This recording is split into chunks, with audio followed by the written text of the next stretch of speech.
সেলিম সাহেব তেনার উপলব্ধি থেকে কি বলেছেন আমি ওনার বিষয়ে বেশি কিছু বলতে চাই না। ওনারা তো নাস্তিক, ওনারা তো ধর্মই মানেন না। সেলিম সাহেবদের যে কমিউনিস্ট পার্টি, তাদের যে গোয়েলসের যে থিওরি, তারা তো কোনোদিন কোনো ধর্মকেই মানে না। তাহলে তিনাদের মসজিদ করারও দায় নাই, মন্দির করারও দায় নাই। তো এটা একসময় সুভাষ চক্রবর্তী ট্রান্সপোর্ট মিনিস্টার ছিলেন, ক্রীড়া দপ্তরের মিনিস্টার ছিলেন, তিনি তারাপীঠে গেছিলেন। দল তাকে কৈফিয়ত তলব করেছিল, মার্কসবাদী কমিউনিস্ট পার্টি। রেজ্জাক মোল্লা প্রয়াত হয়েছেন, তিনি দীর্ঘদিন ধরে ল্যান্ড দপ্তরের কৃষি মন্ত্রী ছিলেন। তিনি নিজেকে গামছা গলায় দিয়ে চাষার বেটা বলতেন। তো তিনি যখন হজে যেতে চাইছিলেন, তিনাকে প্রথমে এনওসি দেওয়া হয়নি। এটা তো মার্কসবাদী কমিউনিস্ট পার্টির দলিলেই আছে। কাজেই উনি কি বলছেন সেটা আমার কাছে খুব একটা বড় বিষয় না। আমার রাজ্যে আমি একটা বেলডাঙ্গাতে ছেতিনিয়া মোড়ে একটা বাবরি মসজিদ করব বলেছিলাম 2024 সালের 12ই ডিসেম্বর। 2025 সালের ডিসেম্বরের 10 তারিখে এসে রাজ্য সরকারের মনে পড়ল যে হুমায়ুন কবির এটা করে দিতে পারে। তার আগে 11 মাস হুমায়ুন কবিরকে পাগলও ভেবেছিল। হুমায়ুন কবির এসব কিছু করতে পারে না, এটাই তারা ভেবে বসেছিল। যখন দেখলো যে হুমায়ুন কবির সত্যি সত্যিই বাবরি মসজিদের শিলান্যাস বা ভিত্তি স্থাপন করতে যাচ্ছে, তখন রাজ্যের সর্বোচ্চ নেতৃত্বরা আমাকে ডেকে পাঠালো। রাত্রিবেলায় খবর আসলো, 12টার সময় সেখানে প্রেজেন্ট হলাম।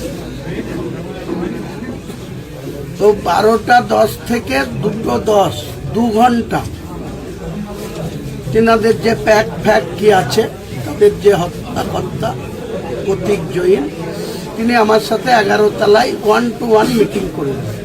তাদের একটাই লক্ষ্য, অনেক কিছু উপঢৌকন তারা আমাকে দিতে রাজি হয়েছিলেন, কিন্তু একটাই কন্ডিশন, বাবরি মসজিদ করা যাবে না। কেন? আমাদের নেত্রী দুর্গায়ন করবে, 1100 কোটি টাকার জায়গা যেখানে মুসলিমদের প্রপার্টি ছিল, সেটা হিটকোকে দিয়ে ইকুইজিশন করে আমরা জানতাম স্বাস্থ্য ভবন হবে, সেখানে দুর্গায়ন হবে। 400 কোটি টাকা খরচ করে জগন্নাথ ধাম হবে সরকারি টাকায়, লোনের বোঝা বাড়িই চলবে। ওদিকে কার্নিভাল হবে। 2018 সালে 10,000 টাকা অনুদান দিয়ে দুর্গাপুজোতে শুরু হলো। 2025 সালে এসে 1,10,000 করে কয়েকশো কোটি টাকা তাদের অনুদান দেওয়া হবে।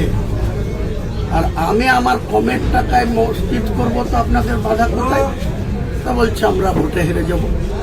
বললাম আপনাকে ভোটে জিতানোর দায় আমার কেন আসবে? আপনি ভোটে হারবেন, এত পুজো করছেন, এত মন্দির করছেন, এত কার্নিভাল করছেন, তারপরে আপনাকে হিন্দুরা ভোট দেবে না কেন? তো বলছে না, মসজিদ করলে মুসলিমরা ভোট দেবে, হয়তো সেখানে 70-75টা সিট হয়তো আমরা পাবো, কিন্তু হিন্দুরা সব সনাতনীদের প্রতীকে ভোট দেবে। তাহলে ওটা আমি বলতে পারবো না, আমি মসজিদ থেকে পিছু হব। এই তো হচ্ছে বিষয়টা। আপনারা সবাই জানেন 4 তারিখে যখন আমি শুনিনি কথা, তখন 4 তারিখে আমাকে কিভাবে বহিষ্কার করবে বা সাসপেন্ড করবে, সেটা তো আগের দিন মমতা ব্যানার্জি নিজের সার্কিট হাউসে ছিল।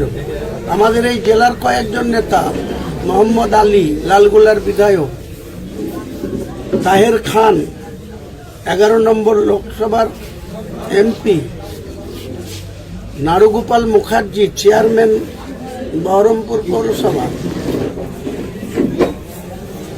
আরো কয়েকজন নেতা, এখানকার 2জন এমএলএ, তারা বাইরে ছিল না ঘরের ভিতরে চান্স পেয়েছিল, আমি ঠিক খবরটা জানি না, কিন্তু সেখানে প্রেজেন্ট ছিল। সেখানে মমতা ব্যানার্জি যখন তাদেরকে বলল যে হুমায়ুন কবিরকে যদি দল থেকে সাসপেন্ড করা হয় বা বহিষ্কার করা হয়, তাহলে কি তৃণমূলের সিট কোনো হেরফের হবে? তো তারা মমতা ব্যানার্জিকে কি বলেছিল যে না না, কিছু হবে না, ও এসব করতে বলবে, কিন্তু তা নিয়ে কিছু হবে না, বাংলার মানুষের তো কোনো ইফেক্ট পড়বেই না, মুর্শিদাবাদের তৃণমূলের কোনো ক্ষতি হবে না। যারা বলেছিল তাদেরকে আগামী দিনে মমতা ব্যানার্জি আর অভিষেক ব্যানার্জির কাছে আমার চ্যালেঞ্জ, তাদেরকে যেন আগামী লোকসভা তো দেরি আছে, তাহেরের বিরুদ্ধে আমি দাঁড়াবো। আর এই যে বিধানসভা আসছে, আমি রেজিনগর বেলডাঙ্গা দুটোতেই কন্টেস্ট করব। দেখি মমতা ব্যানার্জির কত শক্তি আছে আমাকে হারা, আর তাদেরকে একবার জিতা। লালগোলাতেও মোহাম্মদ আলীকে জিতা, আর 29-এ লোকসভায় যদিও প্রার্থীর সংখ্যা বেড়ে যাবে, 3টে আছে 5টা হবে, এখানে 22 আছে, 34 হবে বিধানসভা, 400-র উপর বিধানসভা হবে 294-এর জায়গায়, আর 900-র উপর লোকসভার আসন হবে 543-এর জায়গায়। এটা ডিলিমিনেশন করতেই হবে ইলেকশন কমিশনের কাছে, ভারতবর্ষের সরকারের কাছে, এটা প্রায় বাধ্যতামূলক হয়ে গেছে। তো তখন যদি বেঁচে থাকি লড়াই ইঞ্চিতে ইঞ্চিতে হবে। এখন 26-এ পড়ে গেছি, আজকে 2রা জানুয়ারি। আমার তৃণমূলের সর্বোচ্চ নেতা নেত্রী, মুর্শিদাবাদের আমি বাদে 19টা MLA, 3 জন MP-কে আমার চ্যালেঞ্জ থাকলো, দেখব 2 অঙ্কের ঘরে পৌঁছাতে পারে কিনা। মুর্শিদাবাদের 2 অঙ্কের ঘরে যদি পৌঁছাতে পারে তাহলে আমার রাজনীতির 43 বছর বৃথা যাবে। দেখব কত বড় বাহাদুর নেতা আছে, তারা লড়বে। আর আমি আমার এই জনতা উন্নয়ন পার্টির সিম্বল পেতে দেরি হবে, কারণ ISF একজন হায়ার পার্চেজ সিম্বল নিয়ে ভোটে লড়েছে। ও যে MLA আছে নওশাদ, ও কোথাকার আছে। আমিও একটা প্রস্তুত রেখেছি, কারণ আমি যদি আমার চয়েস মতো লোগো না পাই, তাহলে আমিও একটা রাজ্যের বাইরের একটা রেজিস্ট্রেশন অফ পার্টি এবং সেই পার্টির সিম্বল আমি অলরেডি তাদের সাথে এগ্রিমেন্ট করে নিয়ে নিয়েছি, যেটাতে আমি মনে করলে সেই লোগোতেও আমি ভোটে লড়ব। কোনো আইনগত সমস্যা নাই, ইলেকশন কমিশনের ক্ষেত্রেও কোনো বাধা বিপত্তি হবে না। কাজে লড়াইটা হোক না আগামী দিনে। এত কেন আজকে আমার মতো একটা ক্ষুদ্র ব্যক্তির জন্য সর্বভারতীয় না রাজ্য পার্টি জানি না, মুখে তো সর্বভারতীয় বলে, ত্রিপুরায় গিয়ে ভোটের পার্সেন্টেজ কি পেয়েছে, গোয়াতে গিয়েছিল কি